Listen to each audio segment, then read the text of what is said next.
弟兄姊妹平安，今天是2025年的12月11号。今天的经文是诗篇146篇第5节到第10节，路得记第1章第6节到18节，彼得后书第3章第1节到第10节。今天要跟大家分享的主题是主的眼光。天韵诗班有一首诗歌，它的曲名叫做眼光。歌词这样写道：不管天有多黑，星星还在夜里闪亮；不管夜有多长，黎明早已在那头盼望；不管山有多高，信心的歌把它踏在脚下；不管路有多长，心中有爱，人可以走到云端。谁能跨过艰难？谁能飞越沮丧？谁能看见前面有梦可想？上帝的心看见希望，你的心里要有眼光。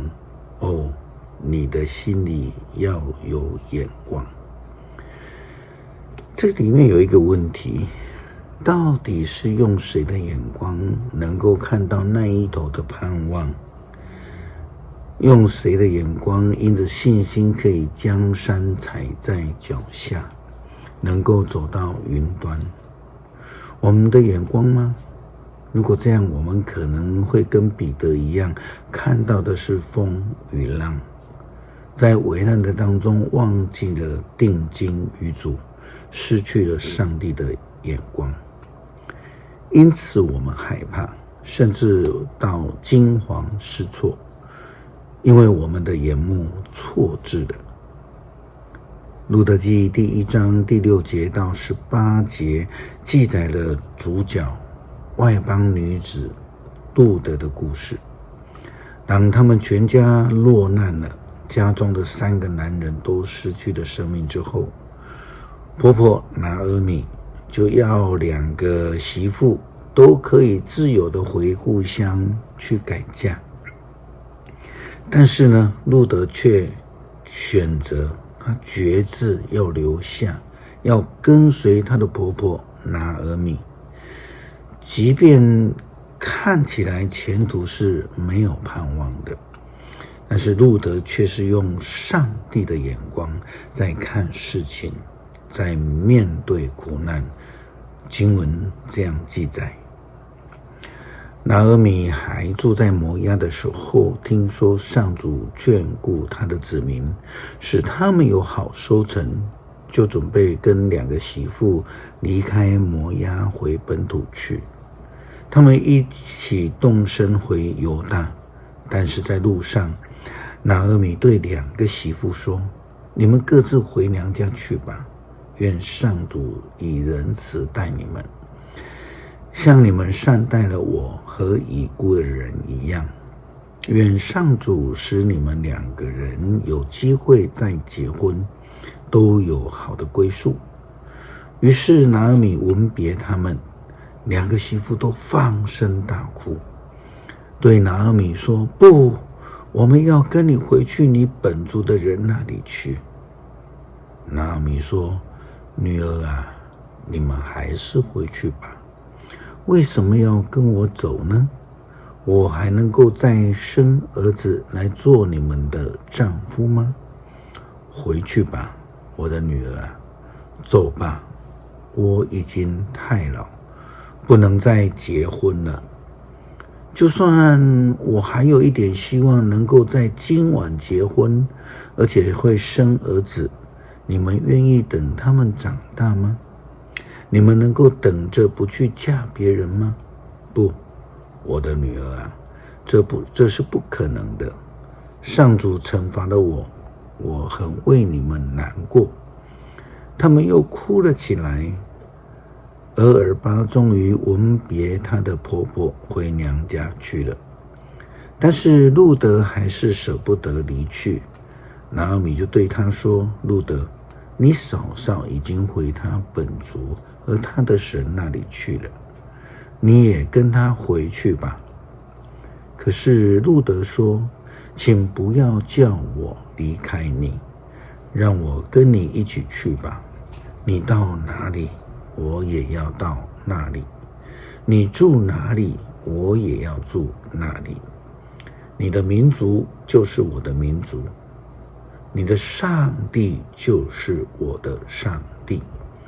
你死在哪里，我也要死在那里，葬在那里。除了死，任何事都不能使我们分离。要是我背誓，愿上主重重地惩罚我。拿俄米见路德坚决要跟自己走，也就不再劝阻他了。这其中最要的一件事情，就是路德对拿俄米所说的：你的上帝就是我的上帝。他在苦难中，他选择了定睛于上帝，而不是苦难。这样的信心生命与想要行走在水面上的彼得是完完全全的不同。彼得在新约他写给初代教会的书信当中，他也劝勉基督徒要有正确的眼光来看上帝的应许，应当有纯洁的心智。或许我们应该说是要以上帝圣洁的眼光，更清楚说上帝的眼光来看上帝的应许。彼得后书第3章第1节到第10节，亲爱的朋友们，我现在写给你们的是第2封信。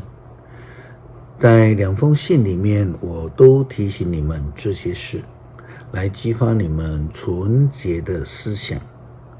我要你们记得古时候圣先知们所说的话，以及我们的救主借着使徒所传给你们的命令。最重要的是，你们必须知道，在这末后的日期，有些人受私欲的支配，会出来讥笑你们，说：他不是应许要来吗？他在哪里呢？我们的祖先都死了，一切还不都跟创世之初一样吗？他们故意不理会上帝在太初用他的话创造了天地这个事实。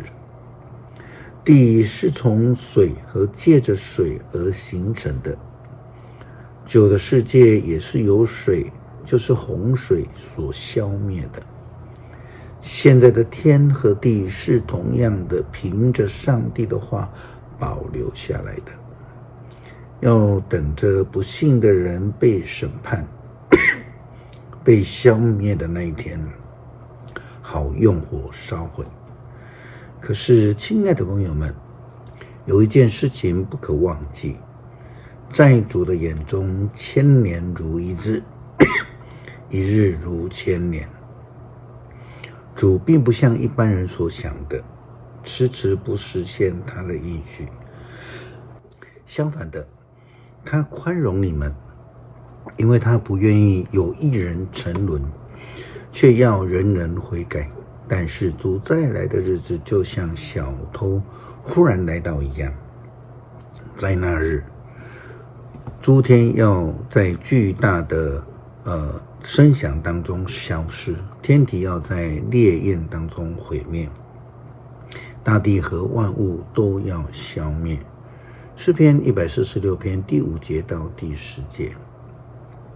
那得到雅各上帝帮助的多么有福啊！那投靠上主他的上帝的人多么有福啊！上帝创造天地海和其种，他始终持守他的诺言，他为被欺压的人伸张正义，他赐食物给饥饿的人。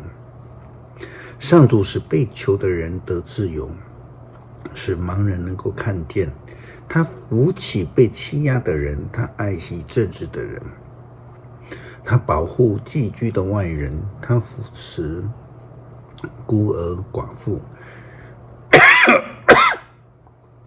要挫败那些邪恶的诡计。上主要永远作王，锡安哪！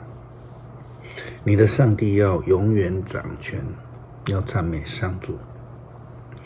恳求慈爱的主天父上帝帮助我们不再以自己的眼光来看事情，因为我们所看到的都是苦难，都是绝望。